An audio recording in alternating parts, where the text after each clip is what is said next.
Okay, I am going to touch on a subject that has been a challenge for me, or was a challenge for me for a few years. I make splits in the spring typically, and I'll sometimes make some late season splits, and I buy queens that are mated to put in those splits. And a few years ago, maybe 4 or 5 years ago, I noticed that my acceptance rate was very low, probably 50%. And it just wasn't an acceptable number. And it wasn't like it was a single source of queens. I had a number of sources, and I don't know if it's something that was unique to my bees or my bee yards or my beekeeping. I don't know what it was, but the solution that I found was to make certain before I introduce those queens that the splits were just absolutely hopelessly queenless. And that's worked for me. And I've got good numbers. Well, this year I had 50 queens ordered, going to arrive the 1st of April. And for a variety of reasons, I was only able to get 10 splits made a week ahead of the arrival on those. So I had basically 10 splits. I put the queens came in those JZBZ cages, and on those 10, I put I put those new queens in those cages, in between frames of brood in those week-old splits. First, I went in and cut all the emergency cells in them, and they certainly had emergency cells. Went through, cut all the emergency cells, installed those queen cages, got 100% acceptance.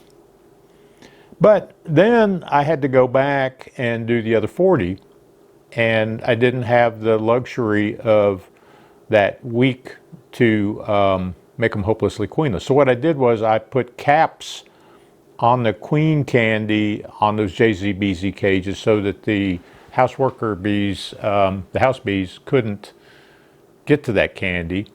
I made the splits. I immediately put the queen cages in, same idea between a pair of brood frames. I went back in 3 days, just to make sure that there was enough time for the split to get used to those queens. And I found, and I have not really done this in the past, but what I found was in a great percentage of those splits, I found all kinds of emergency cells. And that is in a box, in a 5-frame nuke box with a split made and a queen in a cage immediately put in it. And they still are making emergency cells. And I'm pretty confident that if I had just left those cages in without capping the candy, that I would have popped right back to my 50% failure rate or rejection rate on those queens. Because those cells were pretty far along. I mean, they were 3 days along. And like I say, a good percentage, if not at least 50% of them, maybe even more, they had started making emergency cells. So anyway, I've got some photographs. I have some video, and I'll attach that to this. But I just kind of wanted to explain this as best I'm able before before I present all of that. Anyway, there you go. I hope this makes some sense. I'll have to edit it down a bit, but I will do that.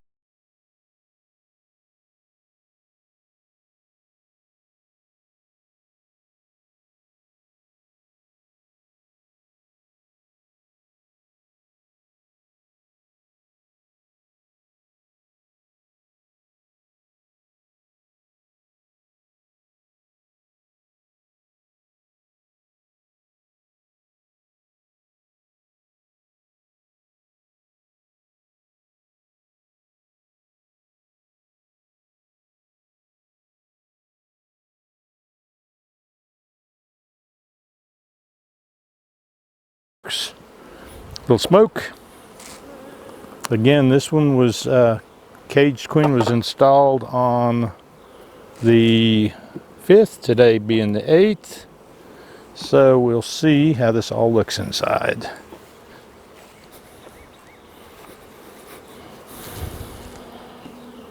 Hopefully, you know, if it's like about half of them, that'll be good. And I'll put some photos in of several I took yesterday when I was doing this, where I was doing some manual releases and finding emergency cells in those 5-frame boxes with those new queens. So some capped honey. We're not too concerned about that.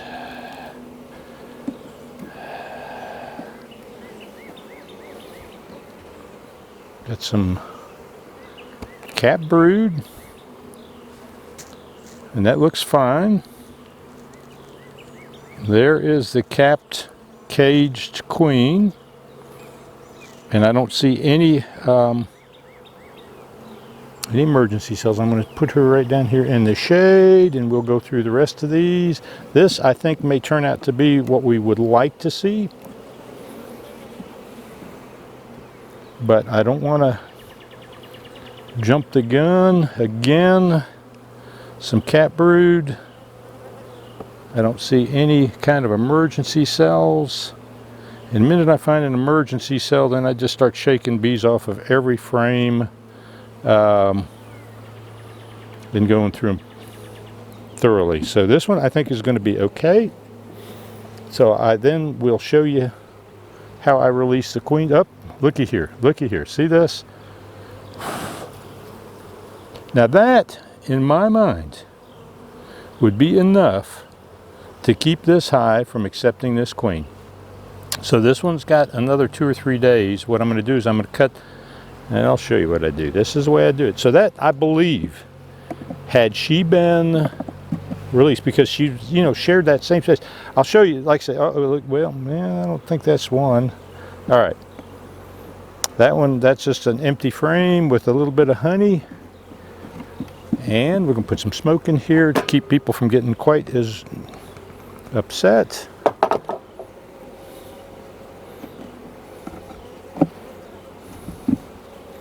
And we're going to shake these bees off just enough to make certain.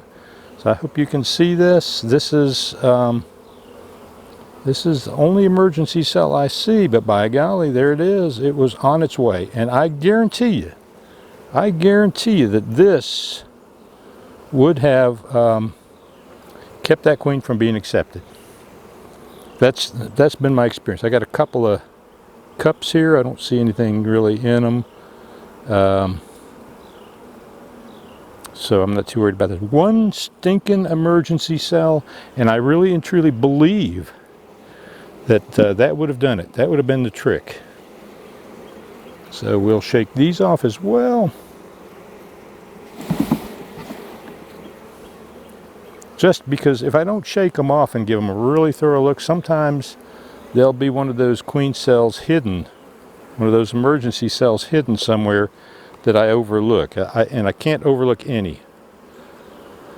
So this is a classic. This is an example of exactly what I'm running into. And I think at this point now, because they will surely after 3 days, I don't see any open brood left.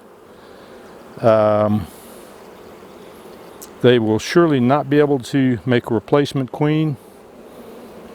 I don't know if you've seen these JZBZ cages. Make sure she's still alive. Yeah, she's running around in there. I don't know if you've ever seen these before or not. I'm sure you've probably seen the cages. But you can get these caps. They're plastic caps. And they have a tab on them. I removed the tab, but I cover the candy with that so that they don't release her. Now, I believe I could probably remove that now, but in 24 hours they'd release her. But you know, I'm sick of taking chances because I've already, you know, these queens run anymore with shipping about $25 a piece. You know, so I'm just not taking any more chances. So I'll make a note from today.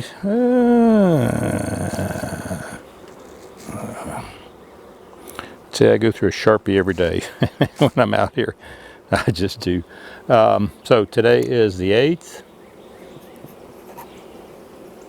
I just say cut cells. And I'll just say capped, which to me says the queen's still capped. Check on 411. And I may check before, but I'll probably do a manual release on her sooner than the 11th.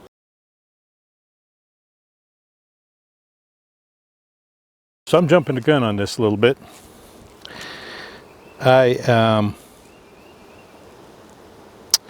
Well, actually, that's not entirely true. I had a queen that I added in a capped cage on the 5th of April. On the 8th, I went and cut the cells and left the queen capped. And here we are on the 10th. So it's been a day or two since I was in there, and I'm just kind of jumping the gun a little bit. I would ordinarily give another 3 days, but I think, yeah, that queen's been in there for quite a while. So I think it'll be adequate. We shall see.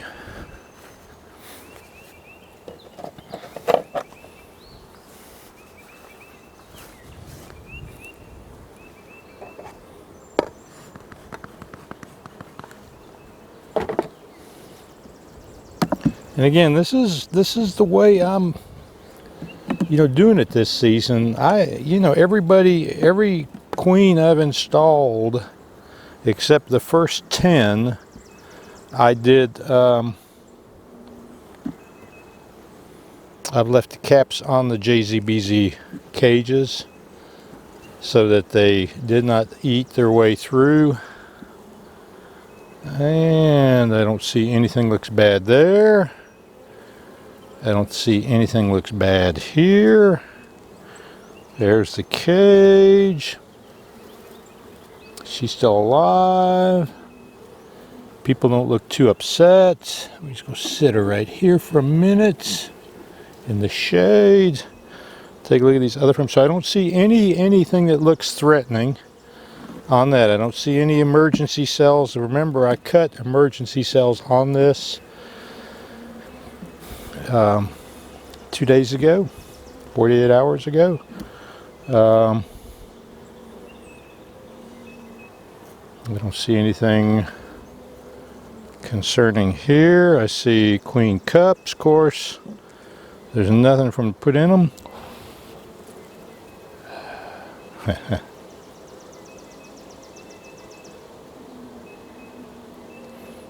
Okay. I do have open brood here, by the way. You almost surely can't see it, but somewhere before I made the split,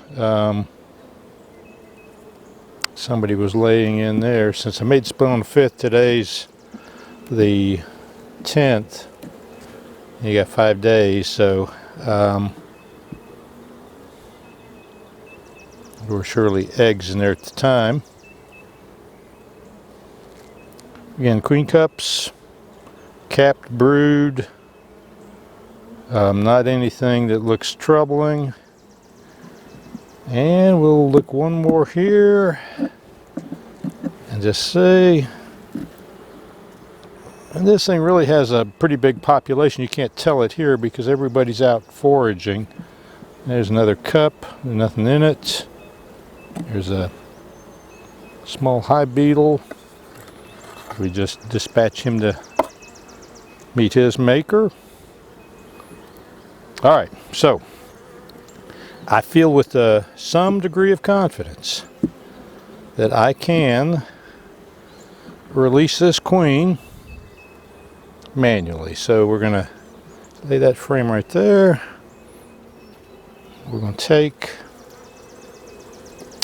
this, we're going to brush the bees off because they just are confusing things for me a little bit. Oh, y'all go on. Y'all go on. And then the way these guys open, there's a way to pop that top. And so what we'll do is, See if I can do this without her flying on me. Alright, so we got that. And do this. There she just came right out. I didn't even have time to. So we'll watch her for a second. I don't know if you can see her or not. But there she is. And she's got, you know, some attendants. Nobody looks particularly offended by her. So I think she's going to be accepted. But remember, that has taken since the 5th to 10th, 5 days basically, and 2 visits for me. So labor-wise, it's taken more time than I'm particularly happy about. But, you know, as I hope you can see, I hope that's in the frame on this camera. She's right here. And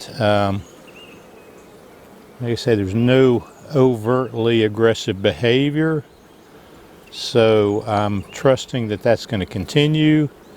And she is I'll give her a few days, come back, she should be laying, and we ought to be in business.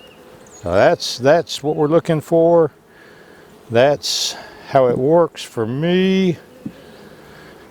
I'll come back in a few days and make sure she's laying. We can get on with our lives, and they can get on with their lives, and everybody can get on with their lives.